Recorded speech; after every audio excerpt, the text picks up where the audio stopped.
everybody, and welcome to Bad Ideas, the show where we look at misfires, mistakes, and miscalculations from all throughout history. I'm Tony Southcott. And I'm Albert Berg, and this episode of Bad Ideas is brought to you by our featured patron, Globula. Thank you, Globula. Thank you. Today, we're going to be talking about Nintendo versus Universal, a lawsuit that happened back in 1982. It might sound like really boring courtroom stuff, one corporation suing another corporation, but this really gets into some juicy stuff, Tony. And in 1982, Nintendo of America was flush with the success of their newest arcade game, Donkey Kong. There were 60,000 official Donkey Kong cabinets in American arcades, as well as an unknown number of pirated cabinets, and the game had raked in $180 million in profits for Nintendo of America. And those were numbers that really weren't seen at all in arcade cabinets before. Like, you had some big companies making them, but nothing on that scale. It was a major success, and this is not part of this episode, but it was made all the more impressive by the fact that they essentially made Donkey Kong out of another game. Nintendo was trying to break into the American market with arcade game cabinets. They were doing a real bad job, and they took one of their bad games and just changed some hardware around and put new software in it so that it would be this weird donkey fighting game. And suddenly that was the biggest hit in America. And unfortunately, there was something else related to the name Kong. You know where I'm going, Tony. So business is booming for Nintendo, but there's a problem. Universal City Studios had been watching Nintendo's success. They could see that video games were big business. And now that everybody else was making a lot of money off of them, Universal thought they were maybe going to try to get in on the game.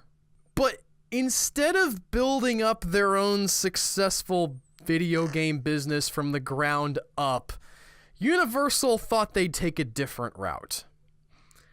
They decided that they were going to litigate their way to success. It's the American way. Universal's president, Sig Sheinberg, saw this big Donkey Kong success, and he had this inkling of a way that they could make a lot of money. So he goes to one of his top lawyers, Robert Hadel, and he says to Robert, listen, they've got a giant monkey named Kong in their video game. We're Universal Studios. We own King Kong.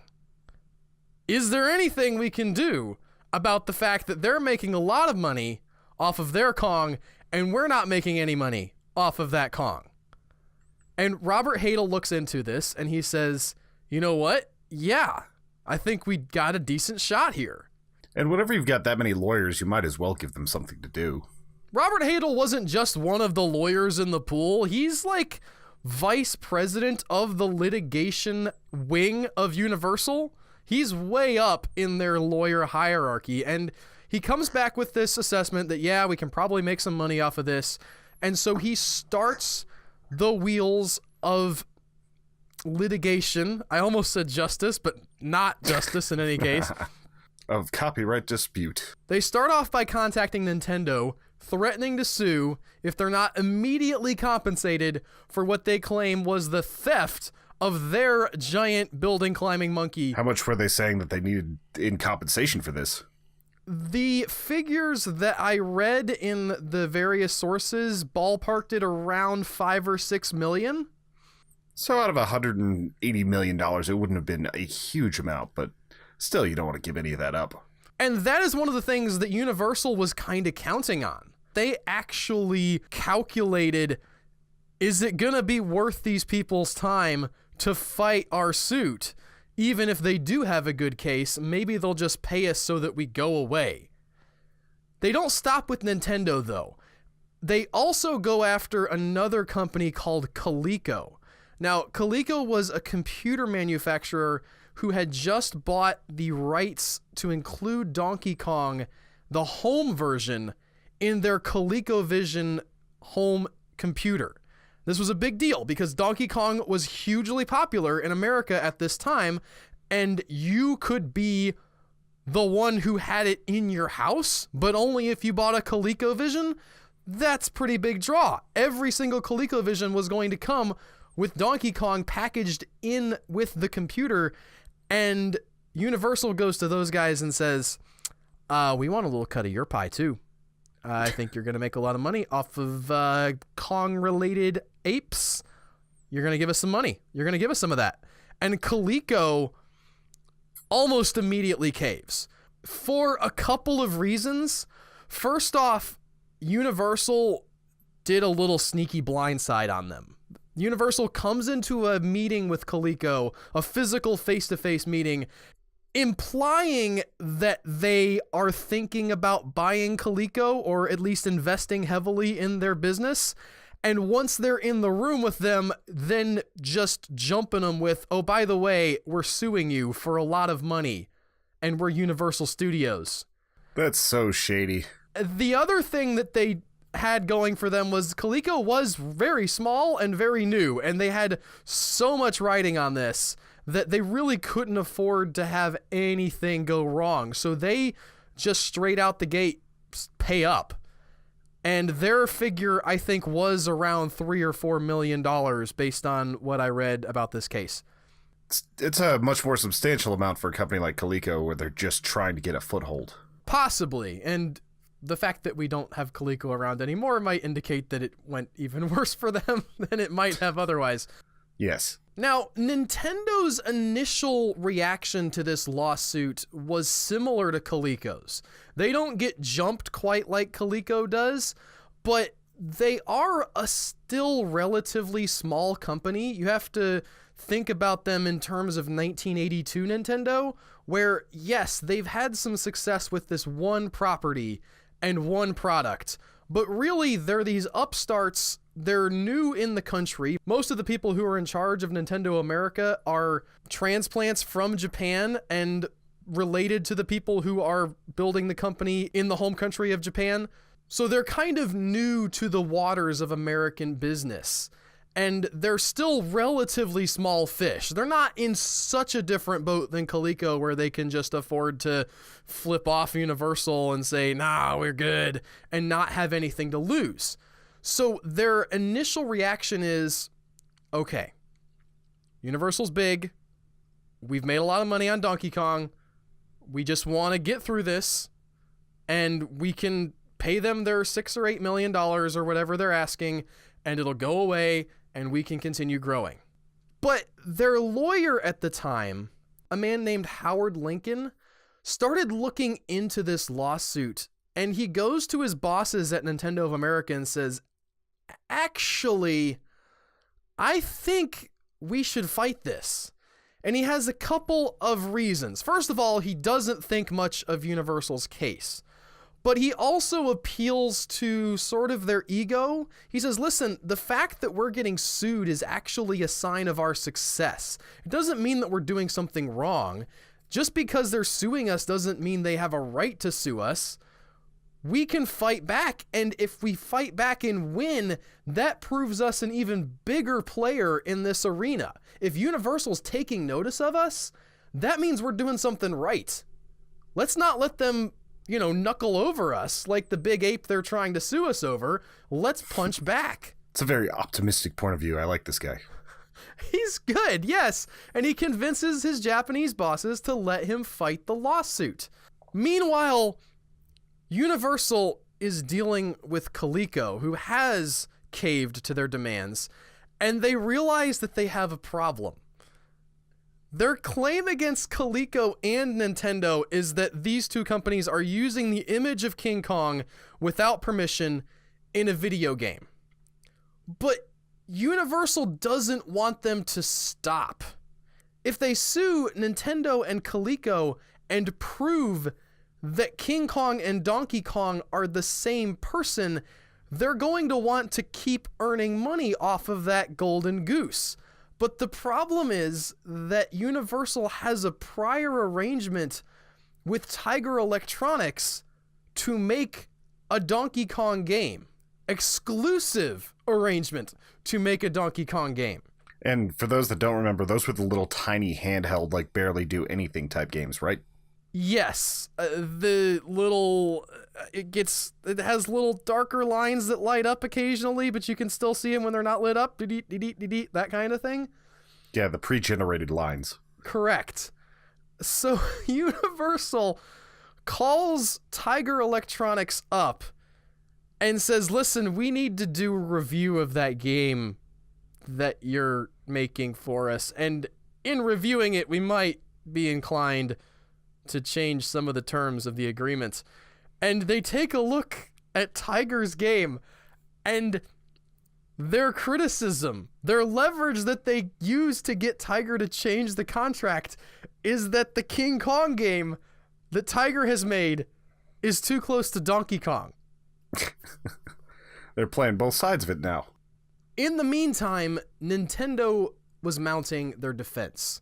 During the initial meeting with Universal, Nintendo refused to back down, and they went so far as to claim that Universal didn't even own King Kong's likeness. Universal obviously shoots back with, yes, we do own King Kong, and we're going to send you proof of ownership any second in the mail now. And a couple days went by, and a couple days more went by, and Nintendo calls up Universal, and they said, hey, you guys, that chain of ownership thing that you said you were going to send us hasn't shown up yet. And Universal just kind of, and Nintendo says, you guys going to call off the lawsuit? And Universal's like, no, we're not going to call off the lawsuit. We own King Kong, okay? Trust us. Totally. So, Universal, big, powerful media conglomerate, punching down against this sort of lightweight, new upstart Japanese company. I mean, they're new to the country. They're in some weird technology called video games. Like, Universal feels like they're doing pretty good. And Howard Lincoln, the lawyer for Nintendo, calls them up and says, listen, guys, I need to meet with you. I'd love for me and my boss, Minoru Arakawa, to come to your offices and discuss the case. If you could set up a meeting, that would be amazing. And so Universal thinks to themselves, we got him. We have him right where we want him. We are gonna just bury the nail right in their heart. And so they say, yeah, come on down, guys. So Howard Lincoln and Minoru Arakawa go down to Universal's headquarters, and they enter this lavish meeting room where Universal has put on the full 3-course lunch spread for these two guys. I need some more meetings like that in my life. Well, they're getting ready to spike the ball, Tony. You don't want to spike the ball on an empty stomach. You want to really lord it over these guys that you're about to pound into some paste. And to make it even better for Universal, Minoru Arakawa is just basically dying from the flu during this meeting. He shows up and he is sweating and aching and like barely picking at his food, and you can just see the glee in Universal's eyes. They know they have these guys right where they want them. Legally, physically, they are dominant in every way. And then the meal ends, and Universal says, so, what you guys want to talk about anyway? And Howard Lincoln says, oh, I just wanted to look you guys in the eye and tell you that we weren't going to give up. That we're definitely 100% going to fight you in court, and we are going to win, and you don't own Donkey Kong. That's a great tactic. Just like make them put it on, make you think that you're like completely backing down, and then just raise the middle finger and take a sandwich on your way out. I mean, there was more than sandwiches from what I understood of this meal. This was a nice spread that Universal had put on, again, assuming that they were going to win this battle here. And Universal's president, Sid Sheinberg, was just furious. He was screaming at them. He said, quote, "You're making a major mistake. I view litigation as a profit center," End quote. And so Universal went ahead with their lawsuit. They filed against Nintendo in New York State, and since Nintendo was based in California, the lawyer for Nintendo, Howard Lincoln, calls over to New York, and he gets a great lawyer from New York at the time named John Kirby. And he says to John Kirby, hey, can you help us out? We're being sued by Universal. John Kirby starts putting his case together, and he says, oh yeah, we've definitely got a case here, you guys. And the opening of the case went about like you would expect a case like this to go. In the opening arguments of the case, Universal claimed that the name Kong, along with the fact that the video game Donkey Kong involved a giant monkey climbing a building, meant that obviously Donkey Kong was based on King Kong. And Kirby fires back that you can't copyright primates climbing buildings, and besides, there were lots of King Kong-esque things at the time that Universal wasn't suing, so why were they coming after Nintendo now? There was also the fact that Kong in Japan just meant big monkey. It wasn't really based on anything with the copyright. They had done such a good job of making that character a cultural touchstone that it wasn't any more associated with a specific story, but had just kind of passed into general use like Xerox. Then Kirby brought out the big guns. He pointed out that Universal didn't even own King Kong's image. Now, there's a whole other story about the history of the owning of King Kong. The author of the original book claimed that he had retained some rights after he sold the original motion picture rights to RKO, and that after the film was done that he was back in possession, and RKO didn't really contest it enough, and neither did he, and it just got into a lot of murky waters.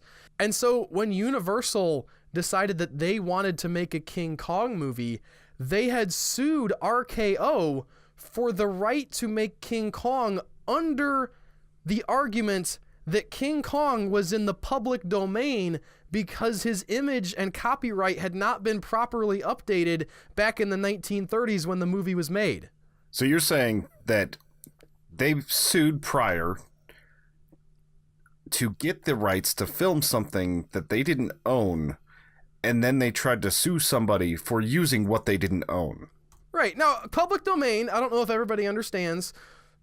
If you want to write a story about Sherlock Holmes, you can do that because those stories are in what is called the public domain, in America at least. There's different countries that have slightly different rules, but essentially the idea is very old stories have passed into public ownership where anybody can write a Sherlock Holmes story if they want to. And this was a little bit of a special case because the original ownership of the character was murky to begin with, as I mentioned. So there had been legal battles that hadn't really been fully resolved, and the fact that there wasn't solid ownership nailed down just meant that someone forgot to file the right paperwork to keep the character, and essentially it passed into public domain earlier than it would have. Nobody owned King Kong, was what the upshot of this argument was. So now you can make all the King Kong fan fiction you want? I want to say yes. I think that is, it's still probably one of those things where you might get sued by Universal and have to defend yourself in court and have to spend a lot of money. It's a weird gray area. Yeah, those slap lawsuits are really a problem. Yes. Needless to say, the judge in this case, Robert W. Sweet, brought the gavel down hard on Universal. And here's a quote from his final judgment on this case. Quote, "Throughout this litigation, Universal knew, as a result of the RKO litigation, that it had no rights to any visual image of Kong from the classic movie or its remake. Nonetheless, Universal, when it seemed beneficial, made sweeping assertions of rights, attempting to extract license agreements from companies incapable of or unwilling to confront Universal's, quote, profit center, unquote, and end quote." Yeah, that's a bad one for the guy saying that it was a profit center for him. It's such a great dose of just poetic justice for the judge to come back around and slam dunk that right in his face. Oh, you have a profit center, do you? In my courtroom, you say. No, you don't. Did they owe Nintendo anything for having put them through this court case? They did. They had to pay all of their lawyer fees as well as several other extraneous fees. And they do try to go on to appeal this, but the suit goes nowhere. In fact, the next court says, quote, Universal's assertions in court were based not on any good faith belief in their truth, but on the mistaken belief that it could use the courts to turn a profit, end quote. So both of these courts slap down Universal and says, nuh-uh, you're not litigating for profit in here, buddy. Which I think is just refreshing on so many levels, Tony. Yeah, that's actually justice in this case. We don't always get it. It's not always a fair world, but it's so great when it is. In celebration of their victory, Nintendo bought a $30,000 sailboat for John Kirby and sent it to him and had it named the Donkey Kong. John Kirby was granted lifetime, irrevocable, unique rights to name sailboats Donkey Kong. Was he into sailboats prior to this, or is this something that Nintendo was like, I bet he likes boats? I don't have that bit of the story. I assume they didn't just send him like a giant boat in the mail and drop it off on his front doorstep of his apartment. He is a pretty big time lawyer. At the time, this isn't his only case that he did well with, so I imagine he has some higher end interests. I bet if you found this original sailboat and sold it just because of the story, it'd be worth a lot more than the $30K that it was originally. It could be. I did not find in any of my research where this sailboat is today or how it's doing or what John Kirby is doing with the naming rights for sailboats. But I do know that shortly after this, Nintendo released another game for their NES system that came out in America a little after this, and it was called Kirby. Oh, I didn't even think about that. Mm-hmm. Whereas now Kirby's like the only survivor in the new Smash game. I want to point out there's no definitive proof that that's why he's named Kirby. But that's why he's named Kirby, Yeah, Tony. we're just going to say that. That is all I have for this week. I had so much fun researching this one. I hope you had fun listening to it. Thank you so much for listening. If you like this, tell a friend about us. If you're watching it on YouTube, click on the like button there and subscribe to our channel. And we'll see you guys next week with another bad idea. See ya.